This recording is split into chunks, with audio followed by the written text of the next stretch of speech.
Hi, I'm Chef Gail Sokol and welcome to my kitchen. Today we're talking about the Scoop on Gluten. And a lot of you have written to me and said, what is this gluten thing? What is this G word? Why is it so important? And why do I need to worry about it when I bake? Well, it's super important, and I'm going to explain why. So gluten doesn't form until wheat flour touches water. And here I have some all-purpose flour, and anything from the wheat plant contains gluten-forming proteins.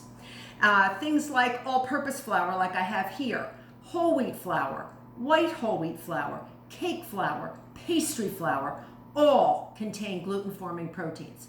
And there's two proteins in these wheat flours that are most important to a baker, gliadin and glutenin. When they hit water, when they touch water and are mixed with water, a protein matrix forms. All right, think of almost like a spider web. It's sort of like a mesh. And what we're trying to do is we're trying as bakers to trap gases in them.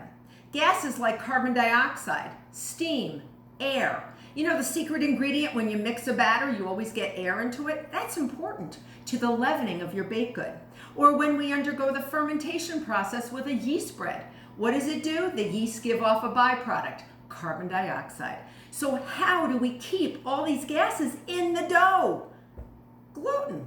That's how it works. So let me show you exactly how gluten works. And this is a demonstration I used to do with a simple cat's cradle when I did a baking program for kids, and I also used it for adults. So I'm gonna call in an extra pair of hands to help me. And don't you wish you had an extra pair of hands? So you can see this gluten, if you were looking at it under an electron microscope, this is what it might look like, this mesh, almost like this spider webby thing. Picture these styrofoam balls being carbon dioxide, air, steam, and they get stuck. If they don't get trapped in this gluten matrix, all is lost. Your baked good is going to be heavy and dense, and you won't enjoy it that much. But here we can see that as it goes into the oven and heat gets to it, things are going to expand, right? Carbon dioxide is going to expand. It's a gas. Air is going to expand. Steam is a powerful leavener.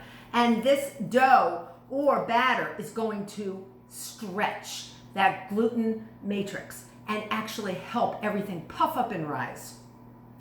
So that is why you are getting that beautiful texture that you like, whether it's in your pizza or your bagel. You really develop a lot of gluten by kneading it and actually having all that carbon dioxide from the fermentation process, or your cake and cookies and pie crust by not developing the gluten too much because you don't mix too much.